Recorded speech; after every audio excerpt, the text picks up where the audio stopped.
Avui estem aquí amb la Berta Canals Vilanova perquè ens ha semblat interessant, arran d'una taula rodona amb la que va col·laborar, per parlar de llibertat sexual, ens va semblar interessant doncs, que us pogués fer un vídeo per tal de que ens expliqui una miqueta de coses que a vegades som bastant ignorants amb el tema, no? I per això a vegades fiquem molt la pota, no? O som poc respectuosos.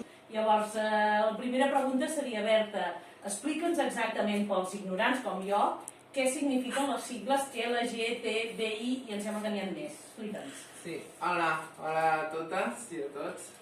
Mira, per començar a entrar en el tema de les sigles en general, t'he de dir que, per exemple, en el meu cas, les persones trans estem dins, o sigui, com a persona ja feta i decidida, som una identitat, perquè creiem que la nostra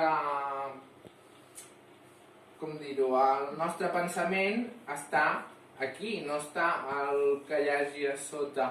Llavors, a partir d'aquí, creiem que la nostra identitat és de gènere. I llavors, a partir d'això, traiem la conclusió de que en diem transgènere o persones trans.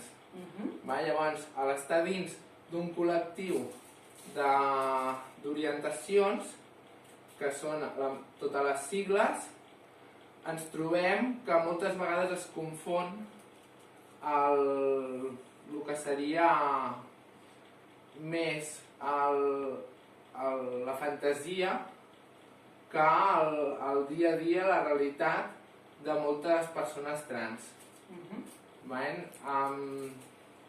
Dir també, abans de dir les diferents sigles, que existeix cisgènere i transgènere. Quina diferència? Cisgènere és que la ment i el cos estan en concordança. Tu t'aixeques al matí i dius, sí, tot està al seu lloc.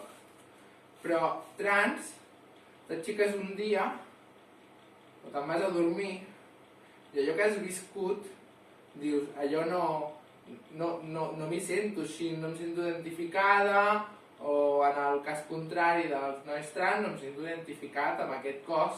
No? M'estan començant aquí a sortir els pits, no? Vull dir, una sèrie et ve la regla i potser no la desitges, aquella regla, perquè a tu t'agradaria ser un home, o no. Hi ha homes trans que han decidit quedar-se embarassats, perquè poden i perquè volen.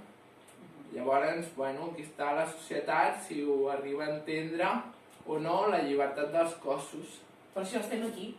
Exacte. Bueno, llavors, clar, dins del col·lectiu LGBTIQ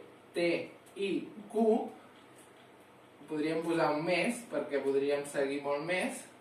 Ens trobem que és un col·lectiu de persones cisgènere, on també s'hi troben persones transgènere, on aquelles persones transgènere són també lesbianes, gais, bisexuals, intersexuals. Això és més un tema del néixer, que puguis néixer amb els dos o que sigui un sexe incongruent, no? I que llavors el metge faci anar aquella persona cap una banda o una altra, no? Forçant intersexual estàs parlant, aquella identitat, no? Perquè no s'acaba de veure clar, perquè pot semblar... Morfològicament estem parlant del cos d'aquella persona quan neix, que té alguna part d'home i una part de dona, seria això? Sí, exactament. No seria ben bé hermafrodita, però seria que no acaba de tirar ni cap una banda ni cap a l'altra, i llavors normalment diuen no, anem cap a la banda, si la vagina es veu més ben formada que el clítoris, que s'aixeca molt, que podria ser com un penis, no, potser acapem això i que sigui més l'altra banda, i potser aquella persona volia ser, saps? No li donem aquella oportunitat. Això és el que t'anava a dir.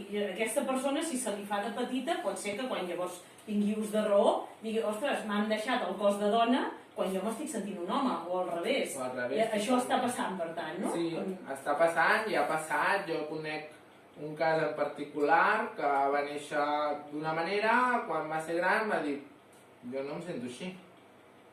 I ja era massa tard perquè tot el tema hormonal, que aquí també podem entrar-hi, amb les pastilles, per exemple, hi ha 3 tipus en el meu cas, però ja des de les persones aquestes no heterosexuals que quan neixen doncs els hi poden donar testosterona de ben petites o estrògens, no? Entrant en el plan binari, perquè llavors entraríem en les persones no binàries o de gènere fluid, que també és un altre món. Ostres, això haurem de fer un altre vídeo, perquè Sí, hi ha sí, moltes casuístiques. No, és que hi ha diversitat vària i és important que la gent comencem a obrir una mica la ment. Sí.